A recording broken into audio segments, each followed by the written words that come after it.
Magandang umaga po. Narito na po ang magiging lagay ng panahon ngayong araw ng Lunes, August 12, 2024. At bagong low pressure area ang binabantayan ngayon sa loob ng Philippine Area of Responsibility.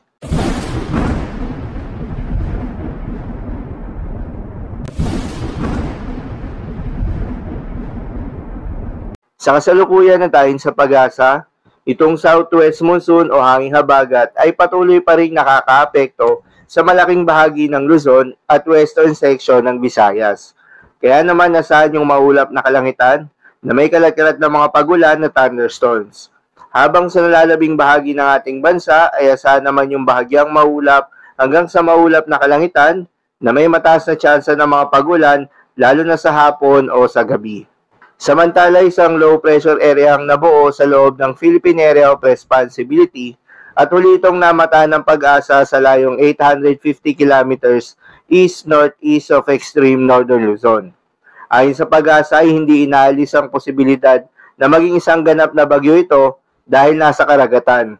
Ang nasabing low pressure area ay wala namang direktang epekto sa anumang bahagi ng ating bansa maliban sa hatakin nito ng bahagyang habagat. Ngunit hindi naman ito kasing lakas ng nagdaang habagat. Para naman sa ating long-range forecast at ipinapakita ng forecast model na ating ginagamit, consistent pa rin naman na walang banta ng bagyo na tatawid sa ating kalupaan hanggang sa susunod na 3 araw.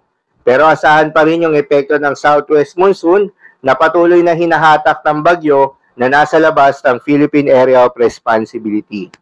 Para naman sa magiging lagay ng panahon ngayong araw ng Lunes, dahil pa rin sa epekto nitong southwest monsoon, asahan sa Ilocos Region, Benguet, Zambales at Bataan ang maulap na kalangitan na may kalat-kalat na mga pag-ulan at thunderstorms. Posible ang mga pagbaha o pagguho ng lupa dahil sa katamtaman hanggang sa kung minsan ay malakas na pag-ulan. Habang sa Metro Manila, nalalabing bahagi ng Luzon, Western Visayas at Negros Island Region ay asahan naman yung bahagyang maulap hanggang sa maulap na kalangitan na may kalat-kalat na mga pag-ulan o thunderstorms. Dulot pa rin yan ng southwest monsoon. Posible rin ang mga pagbaha o pagguho ng lupa during severe thunderstorms.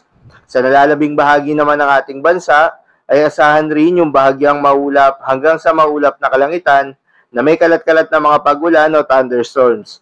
Dulot naman yan ng mga localized thunderstorms. Posible rin ang mga pagbaha o pagguho ng lupa during severe thunderstorms. Madalas nabubuo ang mga thunderstorms na ito tuwing hapon o gabi na nagtatagal ng 1 hanggang 2 oras. Kaya naman mag-ingat sa posibleng mga pagbaha o pagguho ng lupa during severe thunderstorms. Para naman sa lagay ng mga dagat baybayin, ayon sa pag-asa ay wala tayong nakataas na gale warning sa anumang seaboards ng ating bansa. Kaya naman malayang makakapamalaot yung mga kababayan nating mangingisda at yung may mga maliliit na sasakyang bandagat. Dahil inaasahan yung banayad hanggang sa katamtaman ng mga pagalon.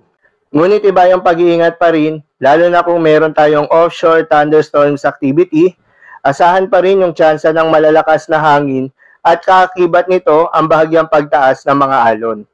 So yun lamang po para sa lagay ng panahon ngayong araw ng Lunes. Keep safe everyone.